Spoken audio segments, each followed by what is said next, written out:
नमस्ते। इजराइल में आपका स्वागत है। मेरा नाम अजय है। मैं इजराइल और भारत दोनों को बहुत जानता हूँ। ये 3 भाग वाली श्रृंखला का पहला भाग है।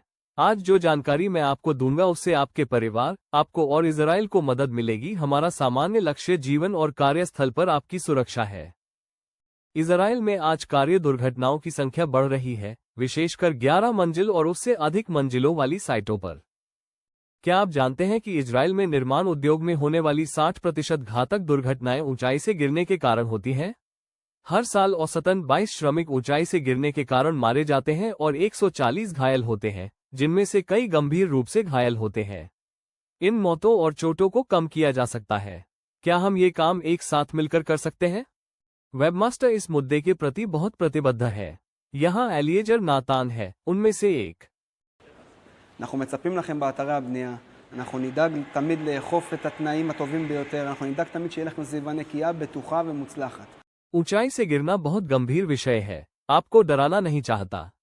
लेकिन यह महत्वपूर्ण है कि हम साथ मिलकर निर्माण स्थल पर उन जगहों को पहचानें जहां गिरने और चोट लगने का खतरा अधिक है। अधिकांश निर्माण स्थलों पर 5 ऐसे स्थानों पर जोर देने की प्रथा है: छतों, लिफ्ट शाफ्ट, मचान, अज्ञान, बिना बाड़ वाली सतहें। पहला, छतें। वे बहुत खतरनाक हैं। कारण ज्ञात है। छतें निर्माण स्थल पर सबसे ऊंचे स्थान है। इसके अलावा छत पर काम करने वाले कर्मचारी हवा और बारिश के लिए अधिक उजागर होते हैं, जो खतरे को बढ़ाता है सर्दियों में। दूसरा, फर्श के किनारे पर कुछ ऐसे खतरनाक क्षेत्र हैं जहां निर्माण कार्य चल रहा है, विशेषकर ऐसे क्षेत्र जहां स्थायी रेलिंग नहीं है। तीसरा, मचान एक और उच्च जोखिम कारक है, विशेष रूप से संयोजन या वियोजन के दौरान या जब सुरक्षात्मक उपकरण कार्यकर्ता के लिए उपयुक्त न हो। आखिरी खतरनाक क्षेत्र जिस पर आज हम ध्यान केंद्रित करेंगे वो फर्श में गड्ढे हैं। यहाँ ऊंचाई से गिरने का जोखिम कम है, क्योंकि खतरे की पहचान करना आसान है और इसे चिन्हित किया जा सकता है या बाड़ लगाई जा सकती है। ऊंचाई से गिरने के लिए लिफ्ट शाफ्ट एक और खतरनाक क्षेत्र है।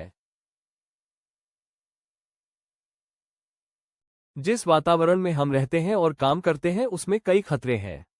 कल तेल अवीव में मैं चिन्हित ज़ेब्रा क्रॉसिंग से सड़क पार कर रहा था।